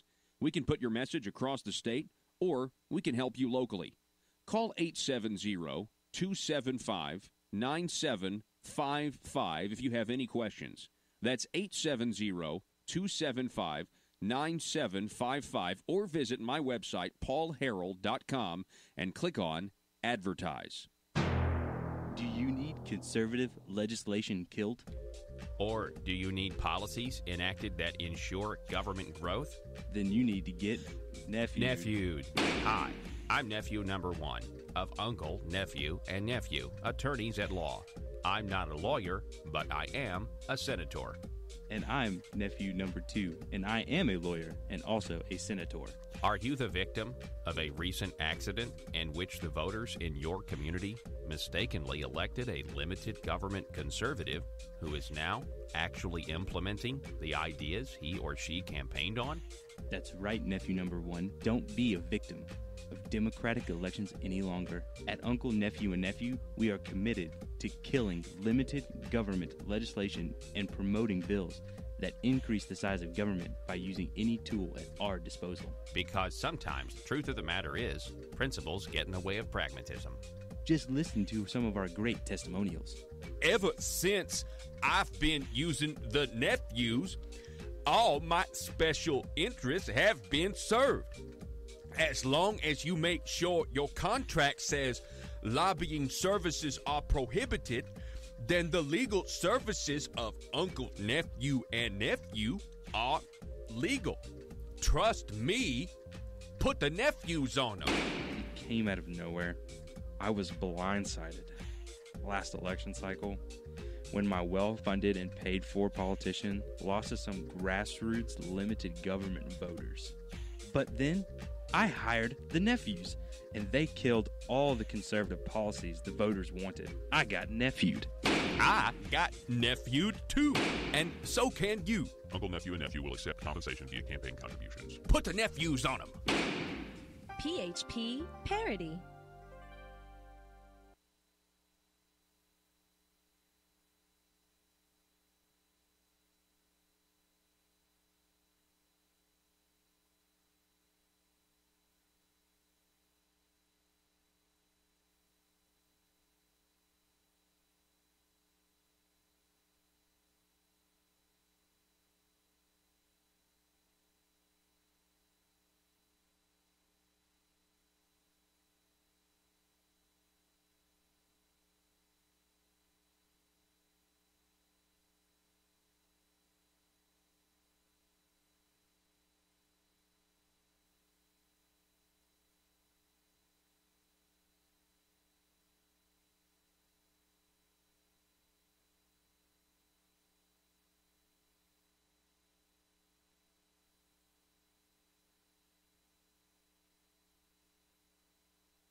I want to give a special shout out to Gary. Gary is listening in Randolph County, and he texts our number, and he says, "Merry Christmas to you and to yours, Paul." Gary in Randolph County, appreciate you listening, and same goes to you. Folks, want to remind you, as always, you can get this program over at paulharrell.com. Basically on demand anytime you want. Video archives are up, it's free. The podcast is up, it's free. If you would like to get extra content that is not free, you can go and click on Get Extra Content. It's just go to paulharrell.com, Paul HARRELL.com, and click on Get Extra Content, the tab, and it's going to take you to our Patreon page, where you can become a Liberty Machine engineer for $5 a month and get access to our Wednesday weekly video. Or you can become a Paul Harrell program producer and get access to polls about what, how we're doing. You get to give us your opinion, and you get to influence who you want us to interview and what you want us to talk about for $10 a month. And you obviously get the Wednesday weekly video. Or you can become a Conduit Media Insider. Become a Conduit Media Insider for $25 a month. You get everything you get for $10 or $5, plus a Liberty Machine t-shirt, plus, as the funds allow, you'll be invited, invitation only, to strategy sessions with me, where we will do a live broadcast, and then we'll hang out afterwards, and we'll talk about the Liberty Movement and how we can best be effective in seeing that intersection of conservative ideas and reality, getting to the reality portion, getting to that intersection. That's all the time we have for today. We're going to be back here tomorrow. It's Johnny Cash Friday. If you want to hear a specific Johnny Cash song, I'm going to need you to text me or sound off on Facebook. Let me know what you want, because we like the rotation is pretty much done. The set is pretty much in by the time we start at 4 o'clock. So you need to get those into me now, and I'd love to play your favorite Johnny Cash song on Johnny Cash Friday. And we're doing a lot of the Christmas ones. Text me at 870-275-9799. Arkansas, thanks for listening. Be safe. Merry Christmas. We'll see you tomorrow.